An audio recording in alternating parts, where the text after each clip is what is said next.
Have you ever stopped to think that your relationship with your mother, or rather, the way your mind stored that relationship, is still influencing your life today? Many times, we believe we've already gotten over what happened in childhood. But the truth is, the image of the mother remains alive within us, shaping how we see ourselves, how we relate to others, and even how we deal with pain. In today's video, we're going to talk about something essential. Healing only begins when you understand what you truly carry from your mother inside you. First of all, the pain you feel no longer comes from your mother herself, but from the representation your mind created of her. From the moment we are born, we begin forming internal images of the most important figures in our lives, especially our mother, who is our first reference for affection, safety, and care. This internalized image remains alive in the unconscious, continuing to influence how we react emotionally. In other words, even if your mother is no longer present in your life, her figure remains active within you.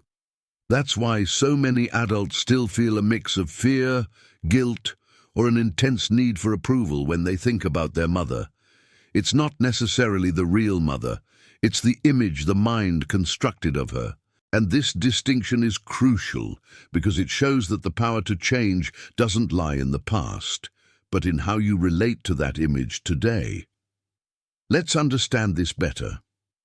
In psychology, this is called the mother complex, the set of feelings, memories, and internal images we carry about our mother. Imagine it as an emotional prison with invisible bars.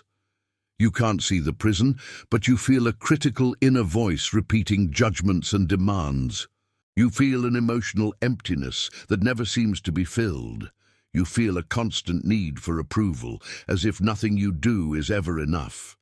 And this mother complex is not something you just made up. It's a psychic structure formed by repeated experiences during childhood. It's like an old recording that keeps playing in the background of your mind, shaping your choices, your relationships, and even your self-esteem, all based on what was lived in your relationship with your mother. It's as if life keeps repeating itself with new people, but in very similar ways, because your decisions unconsciously lead you back to the same patterns. And there's more. Many people believe healing will only happen when their mother changes, when she apologizes, or finally gives them what was missing. But that waiting can last a lifetime and never end, because it places your freedom in someone else's hands. And that's a big mistake. True healing begins when you look inward and take responsibility for your own path. That means recognizing that now, you are the one who needs to become the source of care, safety, and validation that was missing. Positive psychology shows us that self-compassion is an essential resource on this journey. You learn to speak to yourself with kindness, to validate your own emotions, and to give yourself what you once expected from your mother. Yes, you have far more control over your life than you realize, so don't sabotage yourself. Do what many therapists call creating an inner mother, a psychological figure that nurtures you, protects you, and supports you. And that figure is you. Is that easy? Of course not. Because beyond the tendency to repeat painful experiences, there is an even more subtle phenomenon described by psychotherapist Ivan Bosormanyi-Nagy called invisible loyalty. And what is that? It's a kind of unconscious pact, a belief that being happier, more successful, or freer than your mother would somehow be a betrayal. This belief can lead to self-sabotage. You turn down opportunities, minimize yourself, or stay trapped in toxic relationships just to avoid living better than your mother did. It's as if, unconsciously, you say, if she didn't have it, I'm not allowed to have it either. Recognizing this unhealthy loyalty is deeply liberating, because honoring your mother does not mean living the same limited life she lived. Honoring your mother means the opposite, transforming past pain into fuel for growth and evolution. In summary, every family passes down not only genes, but also emotional patterns, beliefs, and ways of dealing with life. And when we repeat these patterns unconsciously, we remain trapped in the same story. But it is possible to give yourself permission to live differently, not repeating the pain, but transforming what was painful into awareness. And this is not rejecting your mother. It's continuing the family's evolutionary process by stepping out of the trap of repetition. As systemic therapists say, the greatest gift you can give your parents is becoming freer than they were able to be.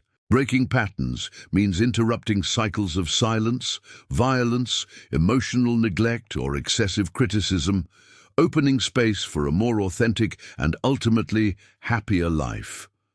Finally, my loves, we also need to talk about another painful consequence of certain childhoods: self-abandonment.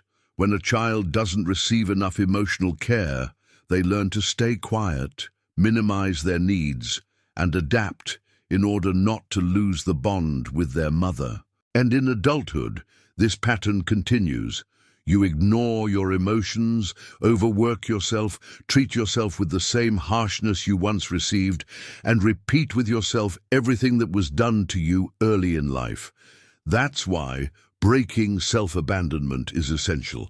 It means learning to listen to yourself again, recognizing your pain and your legitimate needs, and caring for yourself here and now. This movement rebuilds your self-esteem and opens the path for you to stop repeating the past and to build healthier relationships with people who treat you with the dignity you've always deserved. So healing your relationship with your mother is not about changing the past, nor about waiting for something from her in the present. It's about transforming how you relate to the image of her inside you today. And when you realize that the problem is no longer your real mother, but the imprint she left in your unconscious, a new possibility is born. The possibility of freedom. And being free doesn't mean denying your mother. It means integrating her. It means understanding that she was part of your beginning, but now you get to choose how to write the next chapters of your story. Honoring your mother is allowing life to move forward differently through you, in a more conscious, loving, and authentic way. Because healing doesn't begin out there. It begins the moment you decide to become your own source of love, care, and safety. A kiss, and I'll see you in the next video.